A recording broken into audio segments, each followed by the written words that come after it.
మా నాన్న నా కోసమే అప్పులు చేశారు. మీ డబ్బుకు నేను హామీ, నాకు కొంచెం గడువు ఇవ్వండి. మీ అందరి అప్పులు నేను తీరుస్తాను. నువ్వు ఎట్టా అప్పు తీరుతా?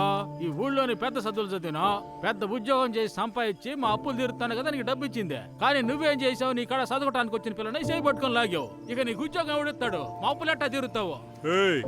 ఇచ్చిన అప్పు గురించి మాత్రం మాట్లాడు. ఆడు సై పట్టుకొని లాగింది నువ్వు చూసినావా? నీ కొత్త పిల్లని చూసిందా?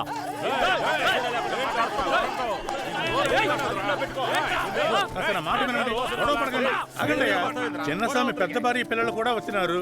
వాళ్ళని కూడా మాట్లాడుదాం. ఇదిగో చూడండి అబ్బా, మీ నాయన ఇల్లు తాకట్టు పెట్టడానికి వచ్చినాడు. ఇంతకుముందు అప్పులు ఇచ్చిన వాళ్ళేమో వాళ్ళకి సెటిల్స్ ఏమని అడుగుతుంటారు. మీరేమంటారు? అన్ని చదివించడానికేగా అప్పు చేసిన.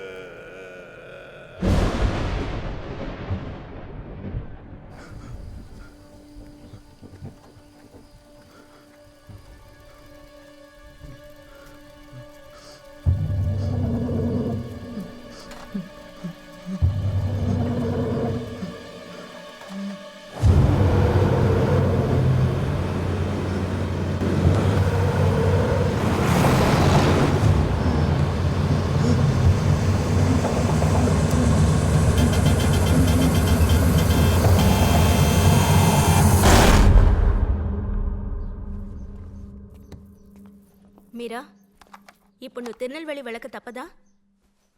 అవును. నీకెందుకు ఇంత మొండితనం? రెస్ట్ లేకుండా పిచ్చిదానిలా అటు ఇటు తిరుగుతున్నావు. అసలు నువ్వెందుకు ఇలా ప్రవర్తిస్తున్నావో నాకు అర్థం కావడం లేదు మీరా. నీ ప్రాబ్లం ఏంటి? ఒక యాక్సిడెంట్ విక్టిమ్ని మీట్ అవ్వబోతున్నాను. ఈ కాన్స్పిరసీ థియరీని డెవలప్ చేయడంలో ఎందుకు ఇంత ఇంట్రెస్ట్ చూపిస్తున్నావు? It's not a conspiracy, it's a mystery.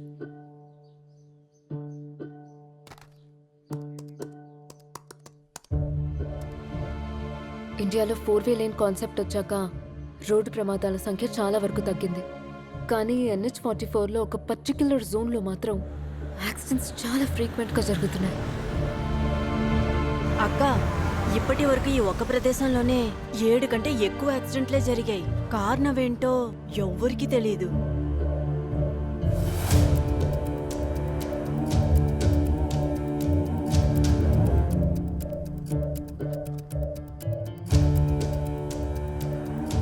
Accident అయిన 5 రోజుల తర్వాత ఒక బావిలో నుంచి ఆ కార్ను తీశారమ్మా. నా కొడుకు పీకల దాకా తాగి ర్యాష్గా నడిపాడని రిపోర్ట్లో ఉంది. యాక్సిడెంట్ అయిన కారులో డబ్బు నగలు ఏవైనా ఉన్నాయా?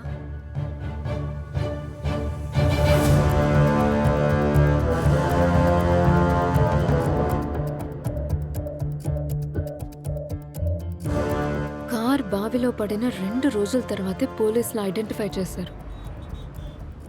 షాకింగ్ కదా. రిజిస్టర్ అయిన 70% కేసెస్లో అనుమానాస్పదంగా ఏదీ లేదు. కానీ మిగతా 30% కేసెస్లో విక్టిమ్స్ బంగారు నగలు లేదా డబ్బు మిస్ అయింది. పోలీసులు ఇవాల్టి వరకు రికవర్ చేయలేకపోయారు. అసలు సగం మంది కంప్లైంట్ కూడా ఇవ్వలేదు.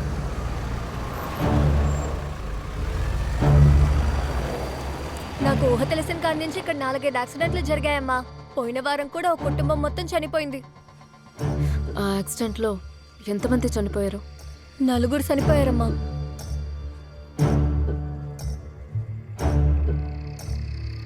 ఈ సెట్టు రోడ్డుకి చాలా దూరంలో ఉంది. ఎడదాకొచ్చి ఎట్టా గుద్దుంటాడు?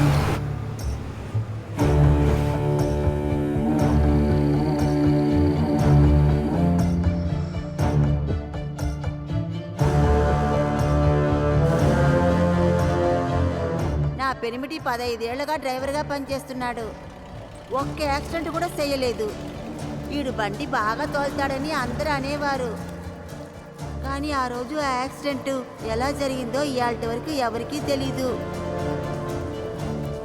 పెళ్లి కొడుకు, పెళ్లి కూతురు, వాళ్ళ అమ్మ నాన్నలు మొత్తం 7 ఆ ప్రమాదంలో చనిపోయారు.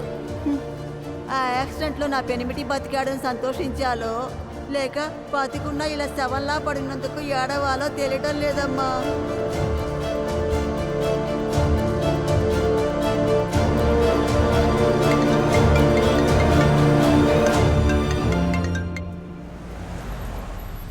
కోప్పడకండి మేడం, కాస్త ఓర్పుగా నేను చెప్పేది వినండి. ఎందుకు సార్ మేము ఓర్పుగా ఉండాలి? ఇతని తండ్రి తాగి కార్ నడిపి ఒక ఫ్యామిలీనే చంపేస్తాడు. ఇప్పుడు ఈయన మాకు డబ్బిస్తే మేము తీసుకోవాలా? మీరా తన సొంత డబ్బుతో సోషల్ సర్వీస్ చేస్తోంది. మీ డబ్బు ఎవరు కావాలండి? ఎక్స్క్యూజ్ మీ మేడం, ఈ యాక్సిడెంట్లో నేను మా నాన్నను పోగొట్టుకున్నాను. అయిన వాళ్ళు దూరం అయితే కలిగే బాధ నాకు తెలుసు. మనం ఏడ్చి పెడబొబ్బులు పెట్టినా, కోపగించుకున్నా పోయిన వాళ్ళు తిరిగి రారు. ఈ డబ్బు నేను మానవత్వంతో మీకిస్తున్న చిన్న కాంపన్సేషనే తప్ప మిమ్మల్ని అవమానపరిచే ఇంటెన్షన్ నిజంగా నాకు లేదు. మేడం, కోర్టు కేసు అని తిరిగే బదులు ఎక్కడే ఒక సెటిల్మెంట్ చేసుకోవచ్చు కదా. ఎక్స్ట్రా ఏమన్నా కావాలంటే అడగండి, ఇప్పిస్తాను. కోర్టు చుట్టూ తిరగడానికి మాకే అభ్యంతరం లేదు. ఏమున్నా కోర్టులో చూసుకుందాం. పద మీరా, వెళదాం. అది కాదు మేడం. మీరు చెప్పింది నిజమే. మనం ఎంత ఏడ్చినా, కోపగించుకున్నా చనిపోయిన వాళ్ళు మళ్ళీ తిరిగి రారు. నాకు మీ డబ్బు జాలం అక్కర్లేదు. మీరు నిజంగా నాకు ఏదైనా చేయాలనుకుంటే ఒక్క ప్రామిస్ చేయండి చాలు. తప్పకుండా. ఏం చేయాలో చెప్పండి. మీరు మాత్రం లైఫ్లో ఎప్పుడు తాగి కారు నడపకండి. మీ నాన్న చేసిన తప్పు వల్ల నేను ఫ్యామిలీని పోగొట్టుకున్నాను. నాకు జరిగిన ఈ నష్టం ప్రపంచంలో ఇంకెవ్వరికి జరగకూడదు.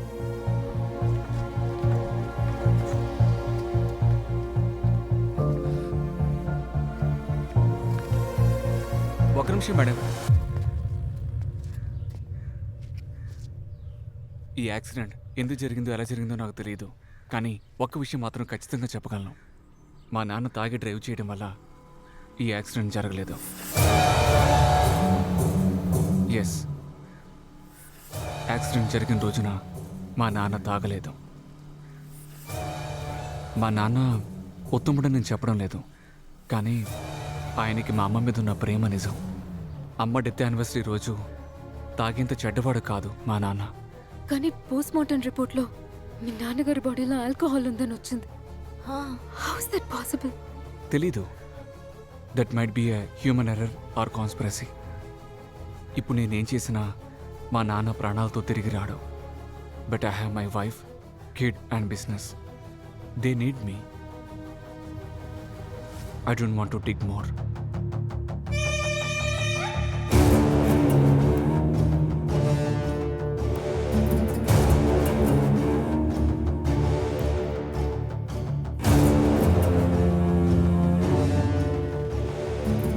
వైఫ్ డెత్ యానివర్సరీ కాబట్టి గంగాధర్ తాగలేదు. మరి పోస్ట్ మార్టం రిపోర్ట్స్లో ఎందుకు అలా వచ్చింది? లేదంటే గంగాధర్ కొడుకు అబద్ధం చెప్తున్నాడా? ఎక్కడో ఏదో తప్పు జరిగింది.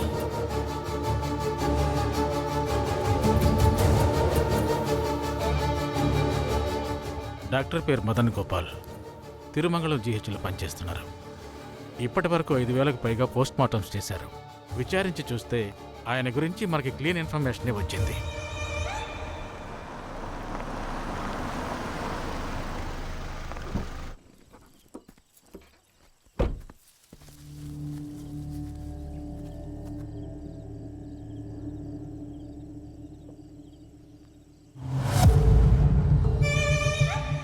ఎవరు నువ్వు?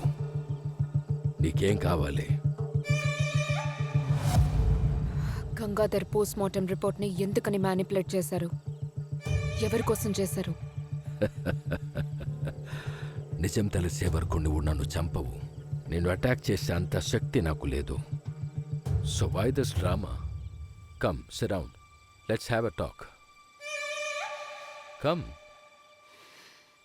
డబ్బు కోసం పోస్ట్ మార్టం రిపోర్ట్ని మార్చాల్సిన అవసరం నాకు లేదు. ఆ రిపోర్ట్లో ఉన్నదంతా నిజమే. కానీ post mortem report alcohol traces లేవని వచ్చిందిగా. గంగాధర్ గ్యాస్ట్రిక్ జ్యూస్లో ఆల్కహాల్ కంటెంట్ చాలా ఎక్కువగా ఉంది. కానీ బ్లడ్లోనూ, యూరిన్ శాంపిల్స్లోనూ, విట్రియస్ హ్యూమర్లోనూ ఆల్కహాల్ కంటెంట్ లేదు. దట్ మీన్స్ డైజెషన్ స్టార్ట్ అవ్వడానికి ముందే చనిపోయి ఉండాలి. What do you mean?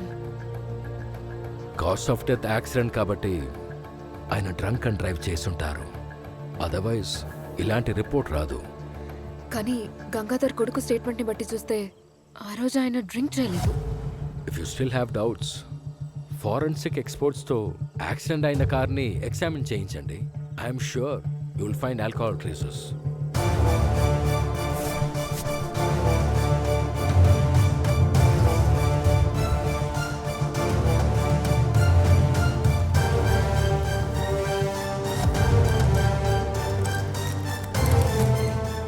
నాకెందుకో అతిగా ఆలోచిస్తున్నావు అనిపిస్తోంది. లేదు, తను అలా ఆలోచించటం కరెక్టే. అందరూ మనకెందుకు లేని మాట్లాడకుండా వెళ్ళిపోవటం వల్లే ఎన్నో నిజాలు బయటికి